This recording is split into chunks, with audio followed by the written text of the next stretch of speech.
Andy Goodman is going to help us launch our day today. In looking at our needs assessment, one of the things that that came up was that people want to improve because we train families so intensively and in so many different ways. And because resources seem to be getting slimmer and slimmer, we need to do our work in as effective ways as we can.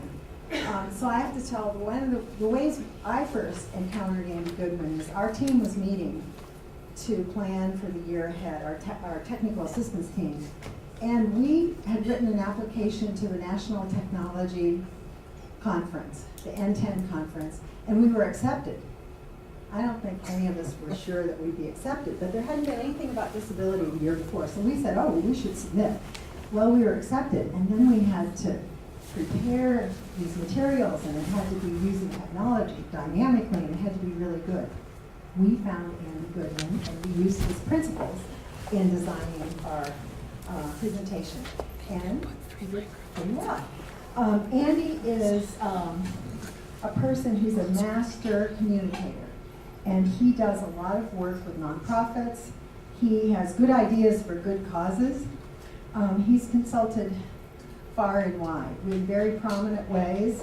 He was a consultant for Al Gore's training of the volunteers on global warming. He tapped Andy Goodman, and he's going to probably tell us more, he's going from here to Washington to help NOAA with communication, given the issues that we have. And so we feel that using the approaches that Andy uses are research-based and they're very strategic. And so I'm really pleased to welcome Andy Goodman to help us tune in so we can really improve our training strategies.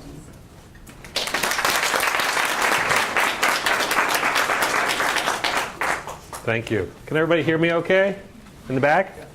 I'm tuned into the fact that we're in the airplane setup here, so let me begin by saying if we experience a loss of cabin pressure at any time, there will be no mass descending from the ceiling. Thank you for that introduction. Thank you for having me, and good morning, ladies, and a smattering of gentlemen. Nice to see you in the back. I have an hour with you this morning, and I basically have one purpose in this next hour, and that purpose is to have you leave here wanting to read this book.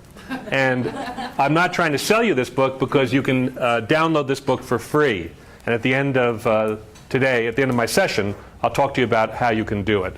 But I want to tell you first about why I wrote this book and what's in it for you. As Barbara said, I travel around the country working exclusively with people like you, people at nonprofits, foundations, government agencies, giving presentations and leading workshops.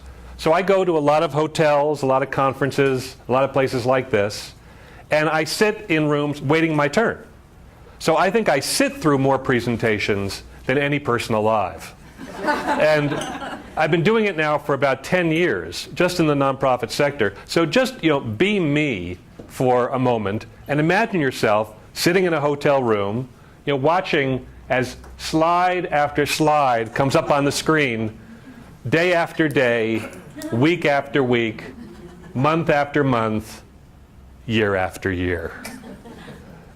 Do this for about 10, no, by the way, these are real slides from real presentations I've sat through. Well, do this for about 10 years, and I think you will come to two conclusions, as I have. The first conclusion I came to is that Einstein was right. Time can slow down. I've been in rooms where I think it stopped entirely. And the second conclusion I came to was that if I didn't try and do something about all these bad presentations I was seeing, I was going to kill myself. So I wrote this book. And the reason I commend it to you, and the reason I think you should read it, is not that I wrote it, it's because it is different than any other book on presenting out there. I mean, if you go to Barnes & Noble or Amazon or wherever, and you look up books on presenting, there's no shortage of books on presenting. But they all tend to be the same. They're all by some dude saying, here's my way, do it my way, and all will be good. And on the back, there are blurbs from CEOs saying, I do it the Joe Smith way, Joe Smith is God, do it the Joe Smith way. And that's fine. There's lots of good advice out there. But I thought, if we're talking about presentations in the public interest sector, wouldn't it be a novel approach to start by talking to the audience and asking people like you, what do you think? When you go to presentations, what drives you crazy? What makes it boring for you? What makes it good for you? What gets you excited about being there? So to write this book, we started by posting a survey on the web and asking people like you to fill it out, and 2,501 people, just like you, completed our survey. So we have some really interesting data where people are talking about what they like and what they don't. One of the questions we asked was, who were some of the best presenters out there? And we got a long list of names. We took the 20 names that appeared the most, and we called them and said, people say you're great. Tell us how you do it. So what you also have in the book is advice from other really good presenters. And lastly, since I have been doing this now for 10 years in this sector and many years before that, you have some of my thoughts as well, tying it all together. Okay? So this is what's in the book. Now what we're going to do today in the hour we have together is this. First, I want to answer the question in the book's title. Why are bad presentations happening to so many nice people like us? What's causing this? We'll review the data. I'll give you kind of the top lines. Some of the things, some of the results, you're going to nod your head and go, you didn't need a nationwide survey to tell me that. I knew that. But some of it I think you'll be surprised by. That information will then help us with part two, which is how do we build better presentations? How do we take what we've just learned about what the audience wants and turn that around to create presentations, excuse me, to give them what they want in a way that they want it? And lastly, since PowerPoint tends to be the tool of choice, we'll talk about how to use PowerPoint. Now let me just ask you by show of hands, how many of you, when you go out and present, use PowerPoint? Almost everybody. Okay. Now I'm not endorsing it, I'm not recommending it, I'm simply saying that when you use it, we'll talk about how to make it your friend. So that's what we're going to do. Now, some ground rules along the way. If you want to take notes, knock yourself out. I think note-taking is fine, but know this. 95% of what you're going to see up there is in the book, which you can download for free. So know that that's available to you. If it's not in the book, I will tell you, and then you can write it down. Also, if you have a question at any point, raise your hand and let's deal with it when that question comes up. My policy is no adult left behind. Okay? So let's take this journey together. Okay? So everybody ready to go? Yep. All right. So first question, why do bad presentations happen? Here's one of the things I love about dealing with nonprofits. Right away, when we talked about doing this survey, we got pushback. We said, we want to talk to you about presentations. And people said, whoa, wait a minute. What do you mean by a presentation? Does it have to be more than 5 minutes? Do there have to be more than 10 people in the room? Do I have to be using PowerPoint? What do you mean by a presentation? Define your terms. So we said, fine, you do it for us. So the first set of questions in the survey we said is, when we say the word presentation, what are we talking about? So here's how people defined it. You tell me if this sort of is your world as well. For example, we said, when we say the word presentation, how long? Most people said, well, it's something between 10 minutes and an hour, usually like around 20 minutes. Okay. How big an audience? Usually somewhere about 10 to 50 people. This would be sort of a typical sized audience. Does the presenter use visuals? Yes, the majority, 62%, said yes, they were using visuals, and the vast majority of those were using PowerPoint. How about handouts? Are handouts part of the experience? Yes, the majority said that I was, as a presenter, I'm either giving handouts or I'm receiving them as a member of the audience. Interaction. How about interaction between the speaker and the audience, other than the usual Q&A, because everybody does that? Well, here's where the numbers get low. Only 24% felt that they had good interaction with the speaker that they came to see. That they really got a chance to draw from that person's expertise. And even fewer felt that they had a good interaction with the people in the room around them. Often you'll walk into a room and you look around and go, boy, lots of interesting people in this room. I hope I get a chance to talk to them. And there's no chance. They haven't done something to create that. Very much like Peak has in terms of right away giving you a way to interact with each other. And then lastly, the general question, how are you as a presenter? Majority of people said, I'm pretty good. Now, it turns out they're not, but the majority thought that they were doing fine, okay? So my first question to you is, this is our snapshot of what it means to be doing a presentation. Is this pretty much your world, or are there any significant outliers here? I see nodding heads. Yep, this is pretty much. So when I say presentation, this is what we're talking about. Everybody's going, yup, that's me. All right, good. So next set of questions, we asked, what makes a presentation bad? What makes it a bad experience for you? Here, there was no shortage of answers. No shortage at all. But 5 rose above all to become what we call the fatal 5. Any one of these alone can sink your presentation. Do more than one, and people might chase you out of the room. Okay?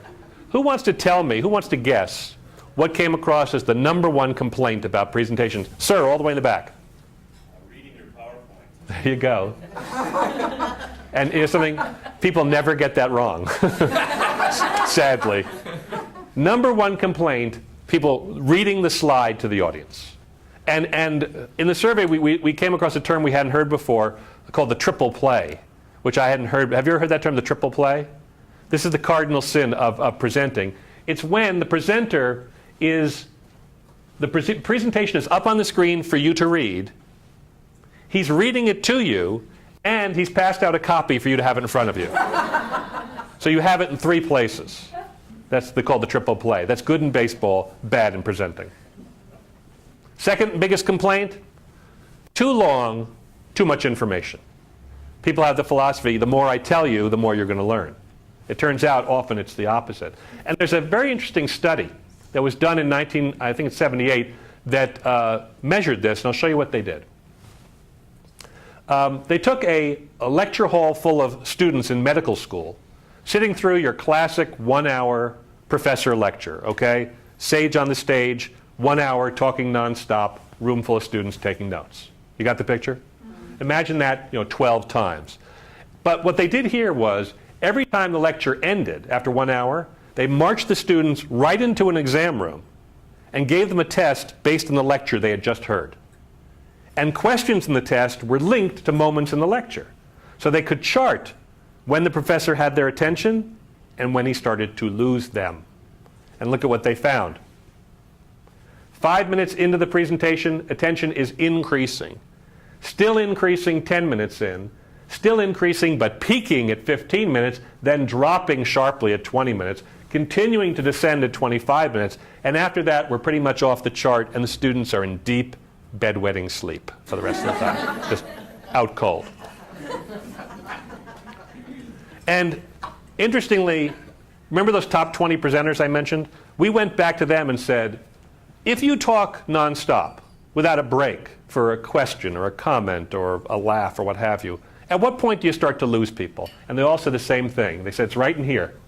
Somewhere around 15 or 20 minutes, if there's no change of pace in the action, if it's just a nonstop download of information, people start to glaze over. Or you get what we refer to in the presenting world as BlackBerry time, which is when you're looking at your audience and they're looking back at you going, uh-huh, uh-huh. And they start, dial in.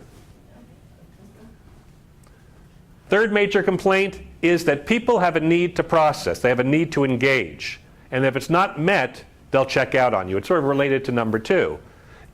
Think of it this way. If you hold out a glass for me to fill with water and I start to fill it, at some point I have to stop so you can take it and drink it and be refreshed and then hold it out again. But if I just keep pouring nonstop, you know what happens. Well, it's the same thing with information. If you just keep talking and talking, you don't stop and ask people, what do you think? Questions, comments, etc., they'll start to check out on you. Pretty much at about 15 to 20 minute intervals. We asked people, well, #4. #4 complaint was lack of energy, lack of enthusiasm. In the survey, we had verbatim comments. My favorite verbatim comment from the entire survey was, it looked like the speaker had wandered in from the set of Night of the Living Dead. Zombies at the podium. And the 5th major complaint was room and tech problems. It was too hot in there. It was too cold in there.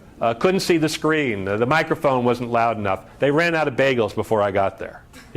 Just human beings not being comfortable, not being ready to learn. Now, these were the 5 big complaints. Now, my question to you. We asked people, if you had to give a letter grade to the average presentation you see out there, what grade would you give? Letter grade. Let me ask you. If you have to give a letter grade, now think hard now. The average presentation that you see, what letter grade would you give? What letter grade would you give? I'm asking you. Yes. Oh, okay, I'm going, who? Okay. I tend to pick speakers that are really entertaining because I fall asleep in the others. Right. But after looking at all of that, I'd probably, even those speakers, I'd give them a C. C? Anybody want to go lower? D? Yes. Anybody want to go higher? Anybody having a better experience out there? Yes. What about you? I'd say B. B? Well, in our survey, 2,501 people, survey said C- was the average grade that people gave. And I have to tell you, for me, when we saw this data, this was kind of the first mind blower of the survey, because I sit in these rooms, you sit in these rooms, we see these people present. These are not C- students.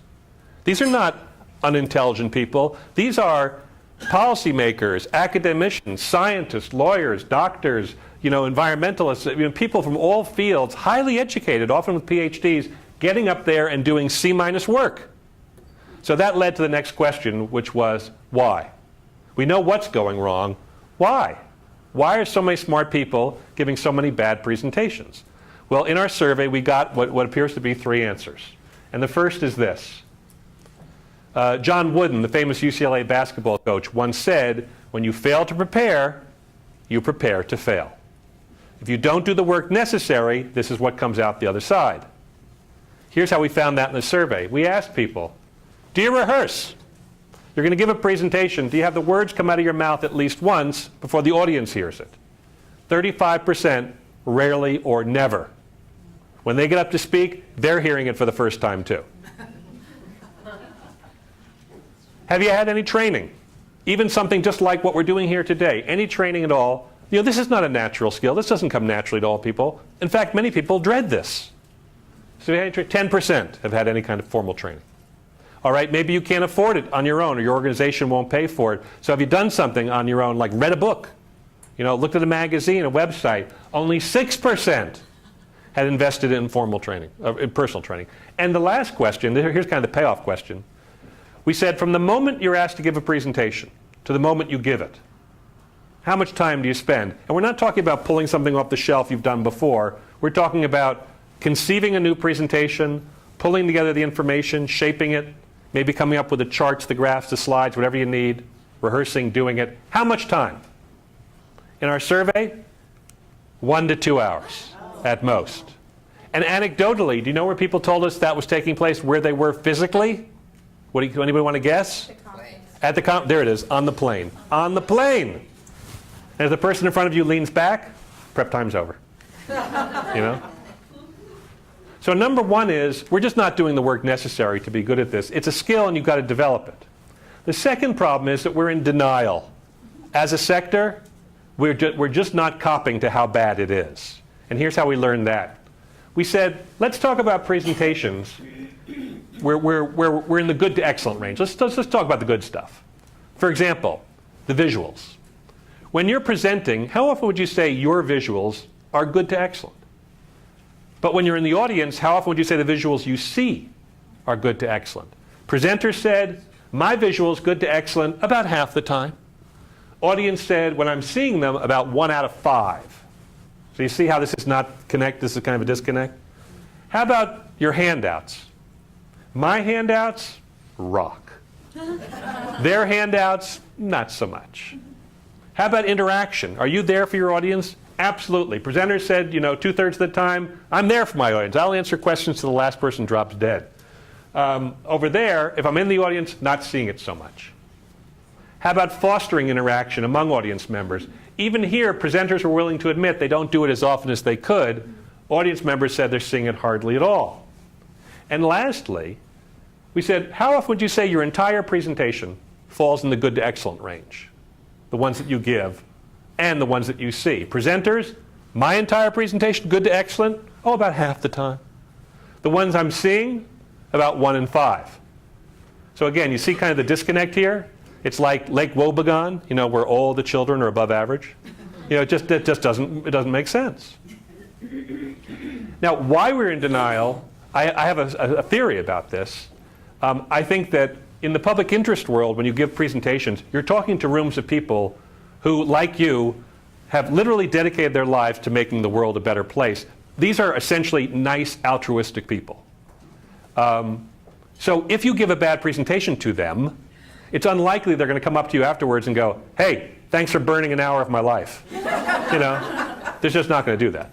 And if you come up to them and ask them afterwards, hey, what'd you think of my presentation? And it was terrible, they'll say something like, oh, very informative. Lots of good information there. They won't tell you the truth. So basically, we're giving bad presentations, and no one's really coming up to us and saying, not so good. Which relates to the last problem, that we live in a world of low expectations and wrong expectations, kind of like this. And tell me if this is not true. If you go to lots of conferences, excluding this one, of course, you have session after session after session, and they're kind of boring. And then you go to the next boring session, and you come back next year, and it's the same thing. Am I wrong? This is particularly our government friend here. You must be seeing this. Absolutely right. I see it everywhere I go. I'm just waiting for someone to stand up during one of these sessions and go, excuse me, this is madness. This is boring. You're boring everybody. You're wasting our time. Please stop. I'm just waiting for that to happen. So we kind of live in the world of wrong and low expectations, where people see presentations that are boring, go, well, that's a presentation. I'll just do the same thing. Monkey see, monkey do. And it just perpetuates itself. All right, so forgive me for being so negative. Let's turn it around and let's talk about excellence. What makes a great presentation? Let me ask you, for your experience, when you go into a room and there's a presenter, what makes it good for you? What makes you walk out and go, gee, I really enjoyed that. I really learned a lot. What do you think? Yes? Their own personal experiences, I enjoy that. They share their own personal experiences and you enjoy that. Good. What else? When I learned something new. You learned something new. Tell me something I already knew. Right, you walk away with something new. A lot of people say I have like an aha moment. Yes? When they make me laugh, like you're making me laugh. Like when people make you laugh. A lot of people, humor is always a good thing. It just, who doesn't like that? Yes? Garrison Keillor references? Garrison Keillor references, yes. Thank you very much. I'll try and throw in a few more of those if I can. In the survey, 2,501 people, what do you like? Look what the number one answer was. Interaction. And what you're seeing here are scans of actual verbatim answers to an open-ended question. And that's key here because this wasn't a multiple choice question. This was a question where they could say anything they wanted. And look at what they said. We thought it was a misprint when we first got this because we saw the same words over and over and over again. Audience participation, engaging speaker, engaging the audience, interactive interaction. People were page after page of people saying essentially the same thing. Second, clarity. That the speaker has taken the time to figure out what it means. It's not just a data dump. It's not just, here's everything I know about this subject, you figure it out. There's that they know what they want to get across, and they've organized in a way to help you understand. And lastly, that there's some enthusiasm. That if they want you to believe, to participate, to be motivated, to engage, that they're excited, and it becomes infectious. These also came up as important characteristics. So this is what made it, people told us, made it a good experience for them. And I don't think there's any surprises here, but we did find another result that surprised us, and it was this. We asked this question. Would you say, yes or no, I usually learn something valuable when I attend a public interest presentation? I usually learn something valuable, yes or no? What percentage of our respondents do you think said yes? What? 25? 50? 34% said I usually learn something valuable, which is terrible. That means that 2 out of 3 times, you walk into a room, nothing for me there, right? 2 out of 3 times. But what an incredible waste of man and woman power in all these rooms where people walk away, I didn't learn anything valuable. Now here's where it got interesting. We did a crosstab and we said, now hold on. What if we assured you that the visuals were really good and helpful and clear? What if we assured you that there was a handout you could walk away with that really summed up the meeting, et cetera, et cetera? In other words, what if we assured you that the individual pieces were good? Look at how the number changes when we tell people you could count on these things. So our takeaway from this was that being a good presenter is not just about being entertaining and confident in the front of the room. It's about creating an environment in which people feel they learn more. So that's really the goal here. So look at the sort of the top lines again side by side. Here were the 5 things people said that they hated the most, the fatal 5. And here are the 3 things they say they want the most. And if you look at them side by side, I hope you'll notice something. That 1, 2, and 3 on the right are just the opposite of 2, 3, and 4. In other words, ask the question 2 different ways, people said the same thing. I hate this, but I love this. You know, the absence of this, I hate. You see what I'm saying? So this, when we did this research, this gave us the focus to write in the book. It told us that what we need to focus on is, how do you have just the right of information, positioned in a way that people can engage, and delivered with a little enthusiasm? If you can do that, then you've given them what they want. As far as 1 and 5 go, reading the slides, if you've ever done this, you just have to stop. Okay? You just, and really, seriously, whatever it takes, you know, put on a patch, say the Serenity Prayer, you know, go cold turkey. It's the #1 cardinal sin. You just have to stop doing it. But that's in your control. I can't say anything more about it. You just have to stop. And room and tech problems, you know, things will happen outside your control. You know, I've had bulbs blow out on me, microphones fail, what have you. But if you get there a little bit early, you do a little due diligence, test out all your stuff, make sure the room isn't, you know, tropical or subarctic or whatever. Make sure it's a comfortable experience for your people. You can eliminate most of these as well. So this really is where you got to pay attention. Okay? Make sense so far? All right, good. Again, there's more data in the book, but these are kind of the top lines I want to share with you. So let's talk about how do you take what you just learned and now build better presentations to give them what they want in the way they told you they want it. And here's where I think we need to do sort of a basic paradigm shift.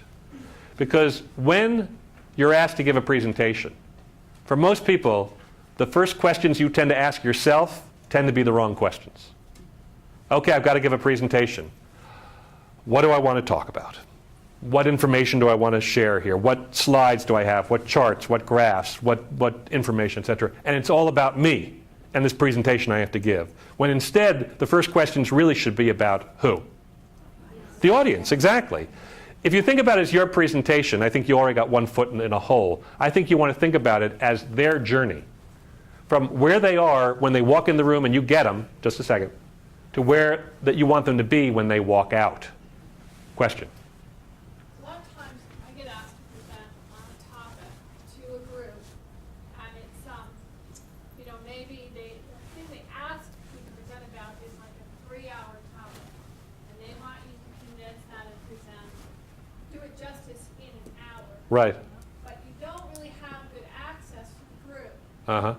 Because the people who are asking you on behalf of the group are asking you about what they think would be a good topic. Right. You can't pull the group to find out what that group really wants. So you're guessing what it might be. Right. Do you have any tips on just what do you do with that situation? I do, but I'm not going to tell you now. Because I only have 1 hour and I really needed 3 hours. No, just kidding. Just kidding. Actually, that's a common question, which is sort of a variation of that question is, what do you do when you don't quite know the audience and what they're going to want? I'm going to give you a technique to deal with that when we get to PowerPoint, okay? So hold that thought. We'll get there. All right, as a friend, It's a good question, but we're actually going to talk about how you do that. So if you accept this notion that you want to take them on their journey, then the first set of questions you have to ask, assuming you can get the answers, are questions like who's going to be there? Names, job descriptions, organizations. What's their level of understanding of my subject? You want to know where they're at, because if their level of understanding is here and you start here, you've lost them. If their understanding is here and you start here, you're boring them. So you want to know how much do they know about this subject. Also, I got to know what they believe. Is this a room full of true believers and I can just hit the ground running? Or are there some skeptics in the room? Are there some objections I need to deal with? You know, tomorrow, as Barbara said, I'm going to work with NOAA, the National Oceanographic and Atmospheric Administration. This is a room full of scientists, and I'm going to talk to them about telling stories. So I know that there are people sitting in the room like this going, yeah, storytelling, that's important if we're having a campfire, you know, but we're doing serious work here. We're all about the data. So until I deal with that objection and get them to think about storytelling and get them to understand how important it is in terms of how human beings think, they're not ready to learn how to tell stories. So I'm dealing with a room full of people who have objections I have to overcome. Same question for you. Are they on my side? Can I just dive in? Or do I need to sort of name some of the objections first and overcome them and then move on? So know as much as you can about your audience. And if you can't find this out, we'll talk about a technique in a moment. How did you find this out about us?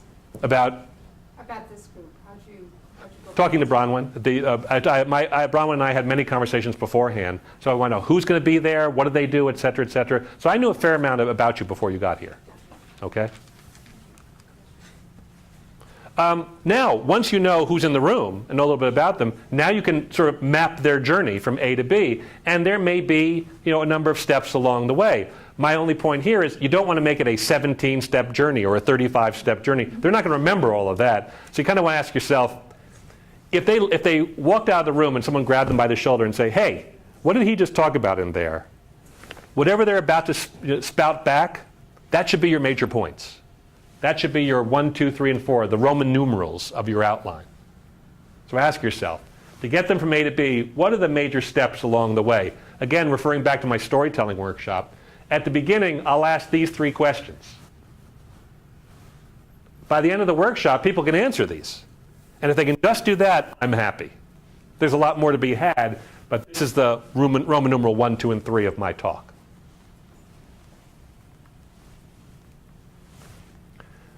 Once you've figured out what you want to say, then you want to go back and remember that craving, that need for interaction.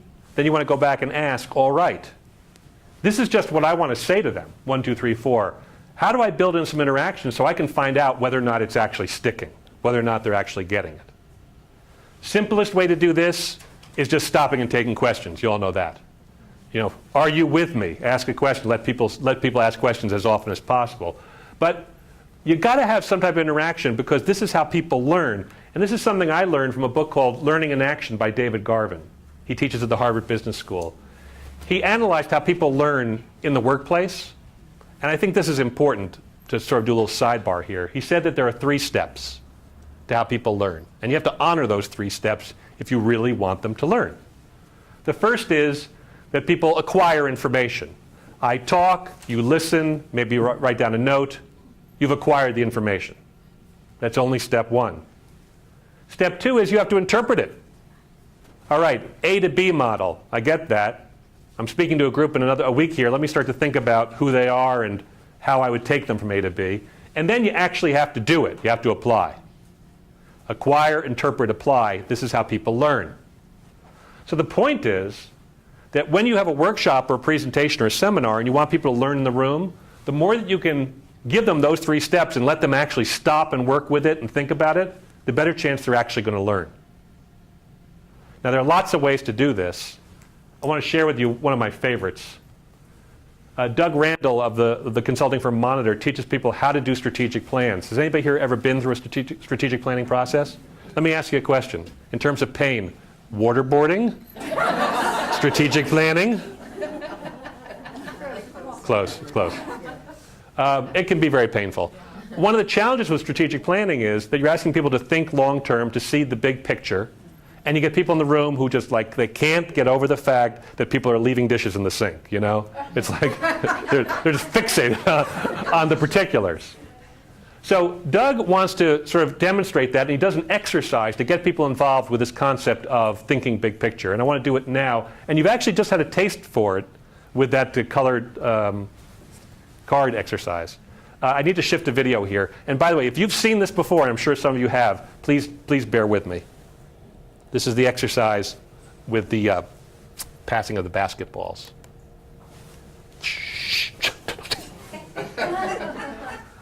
Okay, I'm going to show you a video in a second with two teams passing basketballs. The white team is passing a basketball to each other, and the team in the black shirts is passing a basketball to each other. What I want you to do is, I want you to tell me how many times does the white team pass the basketball to each other. I've done this in rooms all over the country. Rarely do we get the same number. So let me go full screen here for a second. I'm going to back it up, and then I'm going to do this. We go full screen. Shh, quiet. Okay, give it a second to recycle. I'll give you the first pass, so we're counting the same way. Ready? White team, and here's pass number 1. Count to yourself silently.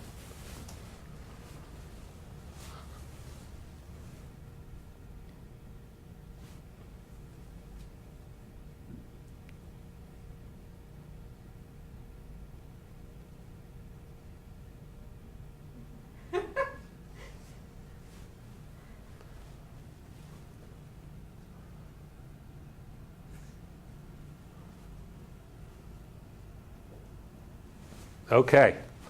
How many passes? Carmen? 18? 18? 18 and a half? 19? 17? 17? All right, hold that thought. Now let me ask you this question. And I need you to be completely honest, okay? Please raise your hand if you did not see the gorilla. And if you're thinking, what gorilla, raise your hand.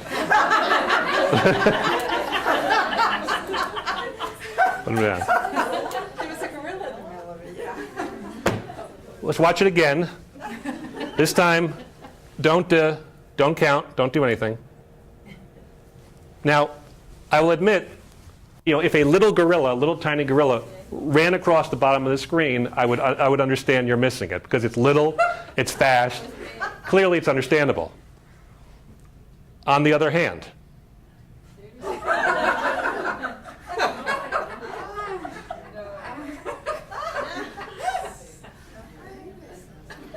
this is the same video.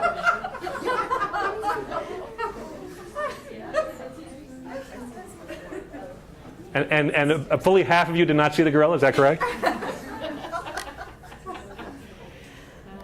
We were concentrating on the white shirt. That's right. We're doing as instructed. And that's the problem, that when people are too focused on the narrow task, they can miss something in the big picture, which is the point that Doug Randall wants to demonstrate through an interactive exercise that's fun and gets people laughing, but makes the point, what can be an abstract point, crystal clear to people. And by the way, if he had completed the last pass, it would have been 18. It was 17, last pass would have been 18. Okay. All right. So you've thought about structuring your presentation.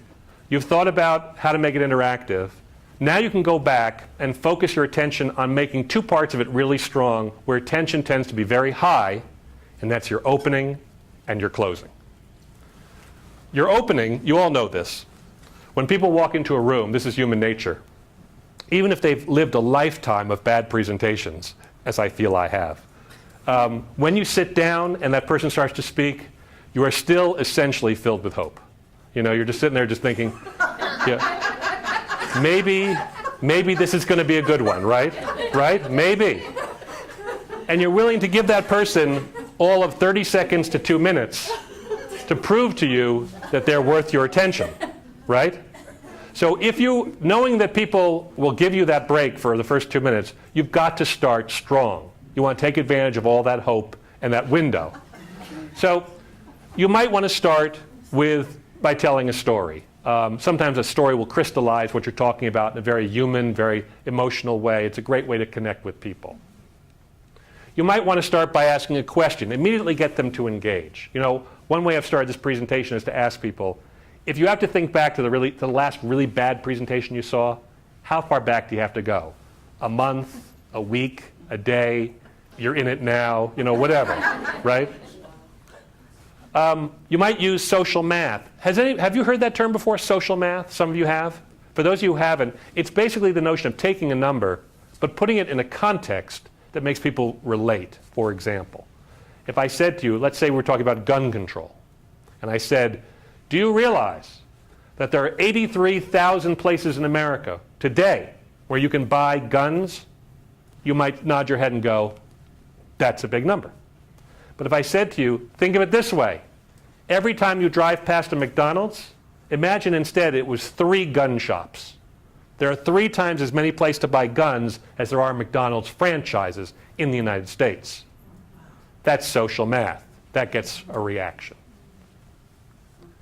You might want to start with a picture. You know, your first slide, your title slide, is the beginning of your beginning. And when people walk in a room, often the title slide is up there and people kind of throw it away. This group, Island Conservation, had a presentation about preventing extinctions on islands all around the world.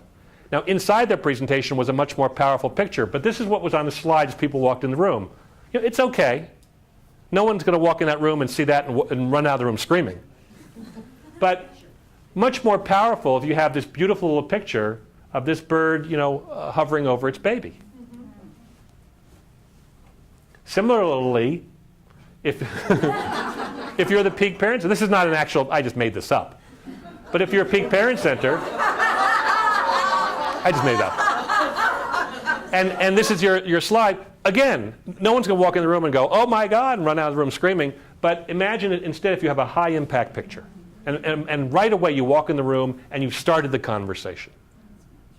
And one other technique I want to recommend that I think is really clever, a friend of mine, Molly Baldwin, runs a nonprofit in the Boston area called ROCA.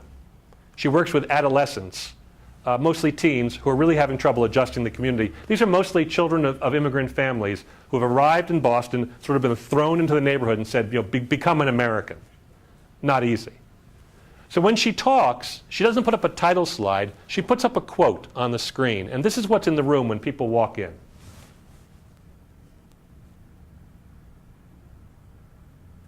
And then when she's introduced, after people have had a few minutes just to look at this and digest it, she'll sort of walk in and say, if this makes sense to you, you already have a sense of what I do. And then she'll talk about these kids and these tough neighborhoods and how they help them put down roots and really become, you know, part of their home and not just assume it's going to happen. So think about your presentations. Often you'll have a quote or a sort of a powerful quote inside your presentation. Maybe it's the first thing people should see when they walk in. Get them thinking. And lastly, another thing of a good beginning is tell people what to expect. We're going to be here for an hour. We're going to cover A, B, C, and D. You're going to get notes at the end, what have you. Help them understand how to relate to what's about to happen. Don't assume that they know how to play. And all of this, your first 2 minutes, you should be off notes and have it memorized so that you can be looking people in the eye. Because for those first 2 minutes, they're looking at you going, is he a boob or not? You know, they just want to know, should I pay attention? You want to be looking them in the eye and saying, here's what we're talking about. Here's why I think it's important to you. Let's go. Then you can look at your notes as much as you want, but start strong. So that's a good opening. And lastly, you want to close strong. Because again, it's human nature. There's a surge of attention at the end. I'm sure you've noticed this. Think about the last bad presentation you were at, okay? Just go back for a moment. And presumably somebody's in the front of the room droning along, and you look around the room and people they've all checked out. They're doodling. If there's web access, they're Googling, or they're just outright nodding, right? And we're getting towards the end of the presentation, and finally the presenter says something like, in conclusion, or I think this is my last slide. And all of a sudden there's like a quickening in the room. You know, and there's like paper shuffling and people looking up and people coming out of just a dead nod, just, you know. And there's that last surge of hope. And this is just human nature. People will think, all right, this has been a dreadful experience, but here comes the one nugget I was waiting for, you know? So this is not an excuse for you to give a bad presentation. This is simply human nature. So know that no matter what happens, there's a surge of attention at the end that you need to capitalize on by having a really good, strong close. And just like your opening, this is where you're no longer looking at notes. You're looking them in the eye, and you're making sure you send them off strong. So a good, strong close has 3 parts. First, the letter S here, you summarize. Most people do this instinctively. Today we talked about A, B, C, and D. Do you remember? You were all here. Then you take questions, but you do not end with Q&A. And of all the advice I'm going to give you today, this is the easiest change to make and the most bang for the buck. I have to tell you, For as many times as I've done this, people have come up to me afterwards, weeks or months or years afterwards, that I made that change. What a difference. I'll tell you why. Let's say you've got 30 minutes. What do most people do? 20 minutes of presenting, 10 minutes of Q&A, bye-bye. Well, let's say that's what you do. You do your 20 minutes, and you're great. You've just absolutely given a great presentation, and then you say, okay, that's the end of my presentation. Let's take some questions. And you add any questions, first question, and it's completely off the subject. It's like, was that person even in the room? And you have to deal with that. Next question, and it's not a question. It's somebody just wants to hear the sound of their own voice, and they're giving a speech. And you have to sit through that. Next question, and it's hostile. And now you're on your heels and you're defending yourself. And then finally you're like, any more questions? Any more questions? Thank you. And you get this. And people gather up their stuff and they walk out of the room and they're just sad. You've just let all the air out of the balloon and they've left, right? Now, the Q&A doesn't always go badly, but here's the thing.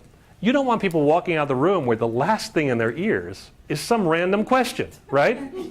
So what you want to do is this. You want to say, you summarize, you want to say, all right, what I'd like to do now is take some questions, and then I have one more thought I'd like to share with you, so I hope you'll hang in for that. You take your questions, and then you have your prepared closing statement, which can be a minute or two. It can be one more story, one more quote or fact or whatever, but it's the last thing you want them to remember. So you send them out of the room where that's what's ringing in their ears. Often it's sort of your charge to them. Thank you for being here. I hope this was useful. I hope you will do this. And finally, if you have handouts, then if you can save them for the end, I always say do that, because if you give them the handouts in advance, you know what they're doing exactly, what you're talking exactly. They're looking through them. So don't compete with your own information. This is the hour we've just built. And if you have an hour, I should say, then here's a way of sort of parsing it out. And hopefully now all these terms mean something to you. And in the book, if you download it, you can download this page and rip it out and just stick it up on your bulletin board to remind you of all the things we just talked about. If you have a half an hour, cut the time in half. But again, this is not me telling you, here's how you do it, here's the Andy Goodman way. I'm telling you, this is what the audience has told us they want, step by step by step. Make sense? Just a couple other thoughts about presenting before we move on to the last piece of PowerPoint. I did have a chance to work with Al Gore for a 6-month stretch. And I'm so sad about what happened to him recently, because I actually had dinner with him and Tipper. What a lovely couple. I mean, they really, I don't know what happened. Anyway, Gore, when he presents, he says that a presenter, that you have 3 budgets. You're given 3 budgets as a presenter. He said the first budget you're given is the time budget. You're given 20 minutes, he says, honor it. Do it in 20 minutes. It's common sense. It's common courtesy. Nothing more need be said. Your second budget, he said, is your complexity budget. He said your audience can only absorb a certain amount of complexity at any one time. If you give them too much, you bust the complexity budget and you lose them. And he said that when he was doing the Inconvenient Truth presentations, the first few slideshows, in the first few iterations, when he was still kind of figuring out how to do it, he said he busted the complexity budget. He gave them so much information about global warming that about halfway in, he looked out in the room and he could hear the eyes glazing over, and people just kind of checking out. So you got to make sure that you think about the people in the room. How much can they absorb in one sitting? And the third budget, and this I think is most interesting for you and for a lot of the groups I talk to, it's what he calls the hope budget. And the idea here is, if the nature of your presentation is to sort of paint a picture as challenging or grim, but here's the solution. You don't want to make it so challenging and so grim that before you get to the solution, people have checked out and thought, no, you can't solve this. And he said again that in the early iterations of An Inconvenient Truth, he made global warming so scary that by the time he got to the solutions piece, the what you can do, he looked around the room and people were like, oh no, runaway train, we're all going to die. So don't bust your hope budget as well. I think that's a useful construct. All right, last piece. Let's talk about PowerPoint, and I'm going to get to your question about the audience that you don't know. How you make PowerPoint your friend and not your enemy. When it comes to PowerPoint, a lot of people feel about it like what you see from this New Yorker cartoon. Can you guys read that in the back?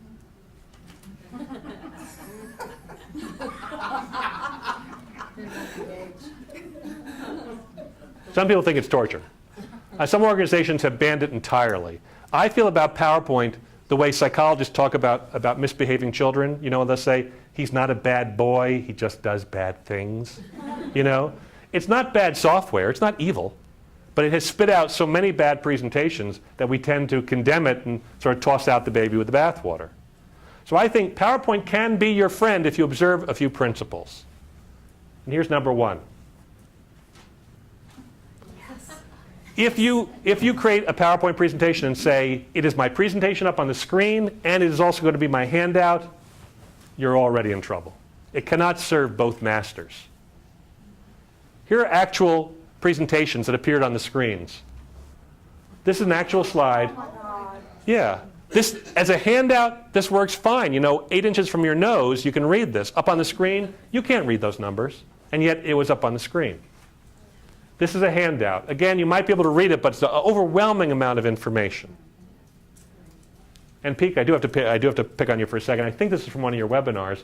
I saw this on the screen. This is a handout. Fine as a handout, should never be on the screen. Too much information to read. Which leads to point number 2. PowerPoint should be mostly about images. Show the pictures, say the words, and for heavy-duty data transmission, you can hand them paper that they can read up close. But this is for large impact, into their eyes, into their hearts. When Al Gore gave the Inconvenient Truth slideshow, which many people say is one of the best ever, most of his slides looked like this, just high-impact pictures with no words, an Earthrise from the surface of the moon. When he talked about the disappearing snows of Kilimanjaro, he didn't show you a chart with statistics where the numbers are going down every year. All you do is see this picture, you get the message. When he talked about the increase in extreme weather, maybe a few words and a number, but again, a high-impact picture. Or the disappearing ice caps, this picture of polar bears who have to swim greater distances to ice flows. You can practically hear that polar bear on the left saying, "Oh, Al Gore." Save it. I had a chance to work with the Starlight Starbright Foundation. Do you all know them? They have programs for kids in hospitals who have long hospital stays. Some of you nodding your heads. This was an original slide from one of their presentations where they wanted to talk about the 4 programs: Great Escapes, Hospital Happenings, Technology and Entertainment, Educational Programming. An overwhelming amount of information. They're asking you to sit and read. So either you're sitting and reading and tuning me out, or I'm reading it to you and I'm annoying you. What's the most important thing on that slide? The picture, exactly. And you've got too much information, so let's make it better, and let's make it so that you can read it at a glance, where right away you can see the 4 programs with a couple of words, so that if the program is not immediately evident what it is, you have some explanation, and the pictures are a little bit bigger. But let's really turn it into a slide for presentation. This is what you should have. Now you can see it. Now you can get some information just from this picture, and then the presenter can say, we do this, and I'll tell you a little bit about it, and this, etc., etc. And basically, as an audience, probably the most you're going to walk away with is they have 4 programs. So why belabor the point? Why put more up here? What you've just seen, this progression, this is sort of the continuum that most nonprofits are at. Either you're still putting documents up on the screen, or you've gotten a little bit better and now you're doing a teleprompter, or you're actually doing a presentation. So where do you fall? You want to be right here. And I tell a lot of groups, if you're here now, and a lot of people are, here's the good news. You have your handouts. You can print this. Now strip out 90% of the text and redesign it, and you'll have your presentation. You've already done a lot of hard work. Take advantage of it. But now let's get to the presentation. This is from one of your slides. This is better. Now we have an image that we can actually look at and a few facts. You can absorb this in a glance. This supports the presenter much better. So this is on the right track. If you need pictures, sometimes people say, gee, I'd like to use pictures, Andy, but I'm not Al Gore. I don't have an unlimited budget. There are plenty of places on the net to get pictures low cost or no cost, this is not in the book. So if you want to use these sites, you might want to write down iStockPhoto.com. Pictures as low as $1. And good pictures. The stock exchange, SXC.HU, another source of low cost pictures. Many of you know Flickr as a place where you can upload your pictures to share them with family and friends. Flickr has a section called the Creative Commons, where people who've uploaded their pictures say, you may have these. You may use these if you want, and there's wonderful pictures here. Could you go back? Sorry?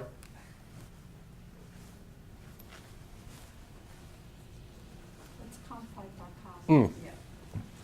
Compfight.com is a separate site that was created just to help people go through Flickr faster. It gathers, but you'll give a keyword, and all of a sudden it'll gather a bunch of pictures for you. If you go to Wikipedia and search public domain image resources, it will provide links all over the net where people have put up pictures that you can get for free. So if you want to paint with pictures, there's plenty of places to do it at low cost or no cost, so no excuse not to. If you have some money and you're looking for really high quality images or for historical images, Veer, Corbis, and Getty are three of the best known sites. Here's a trick you might want to try, and that's to do something that most people don't and have a presentation that looks different. Get away from the white box. What's the white box? Here's a white box. This is an organization called CEO, the Center for Employment Opportunities. They help ex-felons in the New York metropolitan area get jobs. Typical garden variety nonprofit slide. Plain white background, that white box. Title, 3 bullet points, a couple of postage stamp pictures which you can't really see, the logo of the organization. Look familiar? You've seen this slide in a zillion different variations, right? Now here's the thing. The white background, the plain white background, the projector reads that as white. It puts all the information up here. So your eye has to process that white as well as everything else. So there's more information coming at you. When you go to a black background, the projector reads black as nothing. So the only thing that goes up on the screen is what is not black. And all of a sudden, if you have a black background, there's no border anymore. There's no box. There's just what's up there. So we redesigned this with a black background and white text and a few other changes. You have the feel of this slide. Now let's look at it again.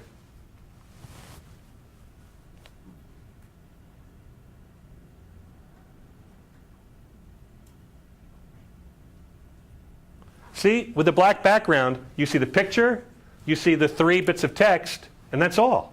So your eye is actually forced to go to the important stuff. The white actually pops better against the black than the other way around. One accent color to draw your attention to the numbers. But you probably read those 3 bullet points as before. You probably just looked at the whole slide and just kind of took it all in.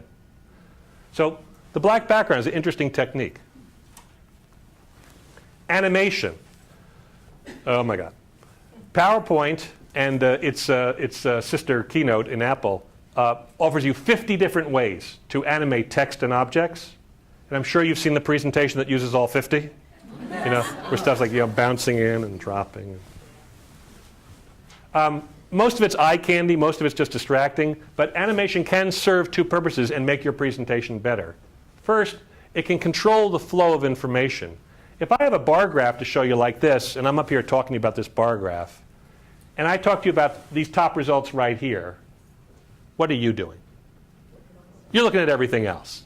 Because after a while, it's like, yeah, I see that. Oh, look at this and that and over here, et cetera. And now you're tuning me out and you're looking at the other stuff. I need you focused over here. So animation can help me by covering everything else up. And then I can say, all right, once we're finished talking about that, now let's talk about this over here and go down a little further. And through animation and a simple reveal, I can keep you focused. This is simply called building. You always want to build so that people stay focused. Animation to control the flow of information. Animation can also provide meaning. Here's a slide, it's a mess, about environmental justice. You familiar with that term, environmental justice? It's the intersection of environmental issues and human rights issues. This circle, and there's your intersection.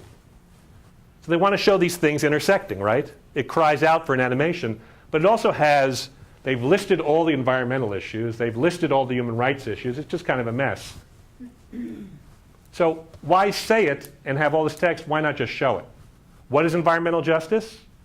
Well, here the presenter can say, it's the intersection of environmental issues, such as blah, blah, blah, and human rights issues.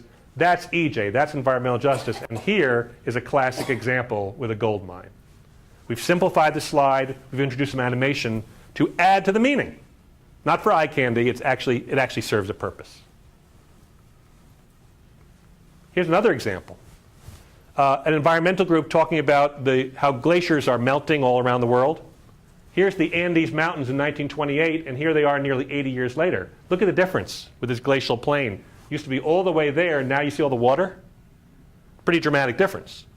But it's not presented dramatically.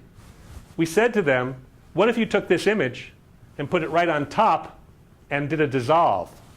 So when we redesigned the slide, we went with a black background, so now you're focused, nothing else to distract you. And we said, here's 1928, and look what happened 80 years later. Animation in service of meaning. And one last example, my favorite. Solar Electric Light Fund is an organization trying to bring solar electricity to people around the world who are off the grid. That's about 2 billion people. And this is a small organization. So here we are, a few people trying to change the lives of billions. This is a global effort, and it's also a heroic effort. They had a chance to present at Google in California to people there who have a little bit of money. And so they needed a strong presentation and a strong closing, and they wanted to inspire them and say, look, it's a global effort. We have a few people. We want you to become part of it. So they said, help us come up with an inspiring ending. They had this picture in their files of them creating a solar array in Uganda. Does that remind you of anything? What does it remind you of? Iwo Jima. So now pretend you're at Google, you haven't seen this. And now Bob Fralin gets to the end of his presentation and says, look, we think this effort is a heroic effort. It's certainly global in scale. We think we can do it. And we know we can because it's happened before. In 1940s, this was sort of the iconic image of people pulling together to change the fate and the future of our planet. And we hope that 70 years later, this will be the iconic image and that you'll be part of this effort. Okay? A simple dissolve, simple animation, but in service of meaning, and I think you get an emotional reaction to it. At Google, he told me there were like oohs and ahs. A fifth principle, and this is just basic graphic design, you can't just throw things up on a slide and hope people will know what to look at. You have to give them some signals as to what to look at in what order. This is about the problems of clear cutting. The most important thing on this slide is the picture, which unfortunately you can't see very well. So when we redesigned it, we said, let's make the picture full screen so you can see it. Then through animation, bring in the where we are and what happened, and then the presenter can say, and that's bad, because this happens, and this happens, and this happens.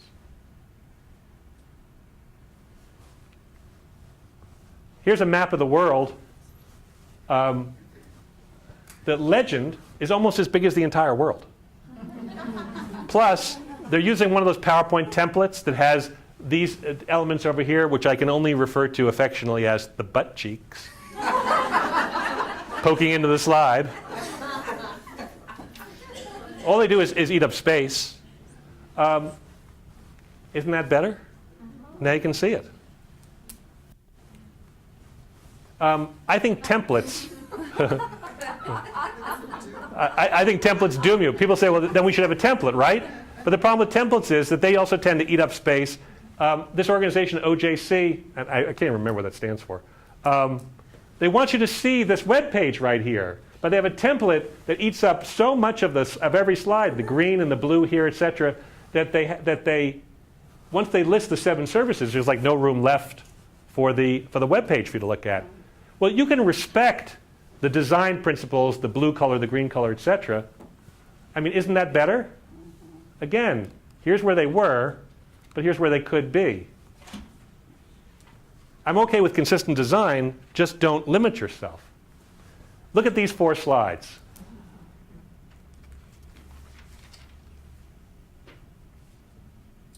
Yeah. Let's use a denim background. My problem with these 4 slides, these were all in the same presentation.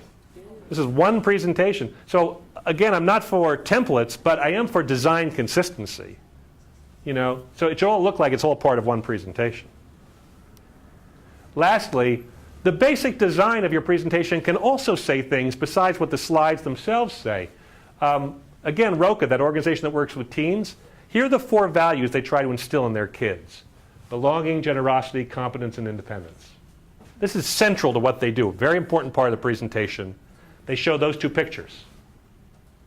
Well, you know, the pictures don't really relate to you or to the subjects necessarily, and it's kind of a flat effect. The other thing you have to know about ROCA is they work with teens, they work with gangs. Often these kids will not come to their community center, they have to go to them. They work in the street. Molly Baldwin has told me, she said, I've had gang members die in my arms. So it's rough what they do. It's not neat, clean work. So when we redesigned their presentation, we said we want the style of the presentation to convey this to you, just the look and feel. So when they talk about these 4 values now, this is a slide for belonging. Pictures of their kids looking right at you. For generosity, from their Young Mothers program, teaching these teenagers to be moms. From the competence, giving these kids computer skills so they have something to give back. And independence, teaching them to stand on their own 2 feet. And this is just a simple technique in PowerPoint where you use a squiggle line. It looks kind of like a rip across the page, that sort of rough edge. So much in PowerPoint is clean and smooth and neat, and when people see a rough edge like that, they go, ooh, a rough edge, you have my attention. You know? We also went with black and white photography because black and white has a more realistic feel, a grittier feel. People use black and white for portrait photography because you see the person, not the colors. So the design says something, makes you feel something besides the words. Lastly, the little miracles. And now I'm finally going to get to your question about preparing for a group that you don't know about. The first little miracle is the miracle of the B key. The miracle of the B key. Does anybody know the miracle of the B key? Sir? Screen goes blank, exactly right. You can also do it with these remotes with the little square key here. If I go like that, it's the equivalent of hitting the B key. Screen goes black. Hit the B key again or hit this button again, image comes right back. Now you're probably saying to yourself, does this truly rise to the level of a miracle? And the answer is, in presenting, sort of, because look at it this way. You're presenting and you're talking and the slides are changing. The audience is staring at the screen. Right? They're just staring at the screen. And every once in a while, you may want to stop and get their attention and have eye contact, because this is an important point. I want to make sure we're connecting. So if you go like that, sure as I'm standing here, the audience will go like this. Nothing there. Might as well look at her. You know? And then just, 50 pairs of eyes just swing to you. And then you can talk to them. And then when you're finished making your point, you go like this again, and immediately the eyes go, right back to the screen. It's like in the movie Up. You see the movie Up when the dogs go, squirrel? Yeah. It's like that. So that's just a little device that can help you as a presenter. And lastly is, the fact that you can go to any slide at any time. Did you know that? Any slide at any time. Right now we're on slide number 95. If someone said to me, I have a question. Should I print out my slides and hand them to people in advance so they can take notes while I'm talking? I would say, oh, I have an answer for that question, and there's my answer. Okay? Now, that was not my next slide. That was actually slide 107, which I knew. So I pressed on my keyboard 107, hit enter, and it jumped there. If you look at your slides in slide sorter mode, here's what happened. We were here. We jumped there. I knew we were on slide 95, and we jumped all the way back. So what's the value of this? Now I'm finally getting to your question. When you create your PowerPoint presentation, most people feel like, I'm locked. I have my slides, I go in order, this is it. Well, what you can do is you can create like a black little buffer slide at the end, and then you can bring other slides with you. backup slides, additional slides, entire modules, and number them, which is what I have here. I have all my slides here all numbered, so I know what to go to. Then, if you really don't know about the people in the room, then you can say to yourself, okay, I've got the module for beginners, intermediate, and experts. And then on the fly, you can kind of find out where people are at, eliminate entire parts of your presentation and jump to other parts, and it's seamless. No one will know the difference. So if you can't find out who your audience is, bring everything. You bring the genome. And then you can cut and paste as you go, and no one will know the difference. Excuse me, could you go back to, once again, the accessing that, and then how do you get back to where you were? You just have to know where you were. Remember I said we're on slide 95?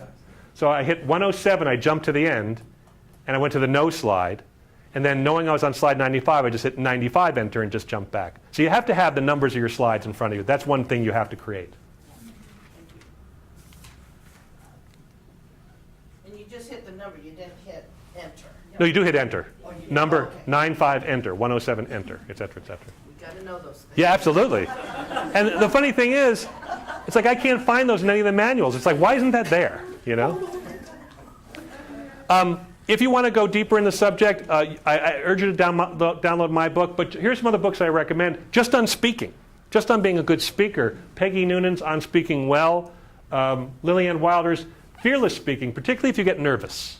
This is a particularly good book. 7 Steps to Fearless Speaking by Lillian Wilder.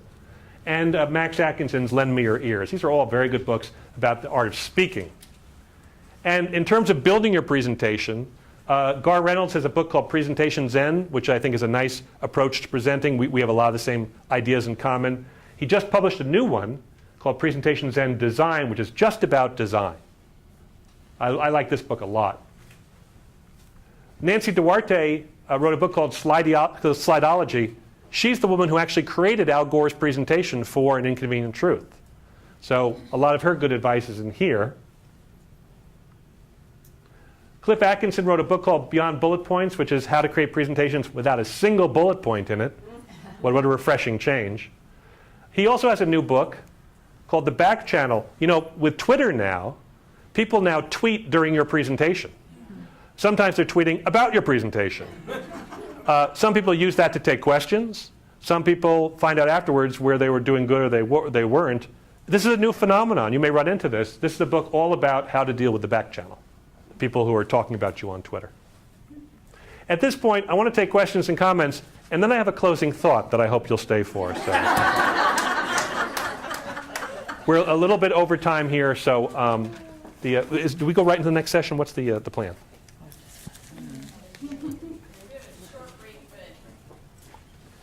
Short break. Okay, so just like 5 minutes of questions, and I'll stick around if people have them. Yes, right here. Okay, what happens when you get to the end of your presentation and you've run out of time? Yes. And you don't have time for questions. So what are you going to do? If you can stick around, which I can, what I'll do is say I can only take 5 minutes of questions here. I will stay out there in the hallway or whatever and answer additional questions. So try and make yourself available, or provide an email address and say, if you can't reach me, send me email. I will answer your questions afterwards. Okay? And my email, by the way, if you want to ask questions, is Andy, it's me, at agoodmanonline.com. It's the name of my company is A Good Man. I happen to be lucky with the name. Andy at agoodmanonline.com. Question? You said that no about having the presentation on an outline, Yes. but I like those. Do they help you take notes? Yeah, so what about the people who are kind of like me? Right. Well, here, would you address that? Well, and actually, my question or concern ties into that. We deal with families with kids with disabilities who sometimes have their own challenges, learning disabilities and other kinds of things. And I'm also like you, I have to be writing. I think everybody at our table is writing because that is how we process Right. everything. And so for people, to read the short bullet points for people who are auditory learners who maybe have visual impairments or those kinds of things, to deliver in multimodal fashion simultaneously. So I would give out handouts before to allow for guided note-taking, because our families may be just like the kids that they are parenting. And I was going to, I say amen to that. And the only thing I'd add is, the reason I don't do a copy of my slides is if you follow the theory that the slide should support the presenter, then a lot of the slides will make no sense because it's just a picture and a few words and you needed what I said. However, if you want to do a handout like that first version of your slides before you've stripped out all the text, you can do that. Give them that. But I think what's up here is meant to be up here. It's not meant to be printed in front of them because it shouldn't work that way. But to give them something to take notes with that you create to facilitate note-taking, sure, I'm okay with that. Okay? Because of the limitations of time, let me just give you my last thought, and then I'll turn it back to Barbara. How can we do better? As individuals, as a sector, how can we improve? And I want to leave you with the thought of the tipping point. You're all familiar with this concept of the tipping point. When Malcolm Gladwell first wrote about this, before he wrote his book, he wrote an article about the tipping point in New York City and how the police there used the idea of the tipping point to cut down on crime. The idea was, if we cut down on the precursors of serious crime, like graffiti, and kids jumping over turnstiles and subways and breaking car windows, if we cut down the low-level crime and say, no, we won't even accept this level, we can keep it from tipping to something more serious. So that's where they focused their efforts, and it was a successful strategy. The reason I mention this is because when I see bad presentations, to me, this is like low-level communications crime. No one's dying out there because of this, but it's wasting our time as audiences. And as presenters, it's wasting an opportunity to connect. So I think we have to nip this in the bud. I don't think we should tolerate this anymore. It's not how we can do better. I think it's how we must do better. So here's my charge to you. First, hold yourself to a higher standard as a presenter. I don't think everyone in this room was cut out to be a great presenter, but you can all be better. And I think if you read this book and you just follow some of the advice, you're going to make your presentations better right away. So hold yourself to a higher standard, but also hold others to a higher standard. If you go to a conference and they give you a link for an evaluation, take the time and fill it out.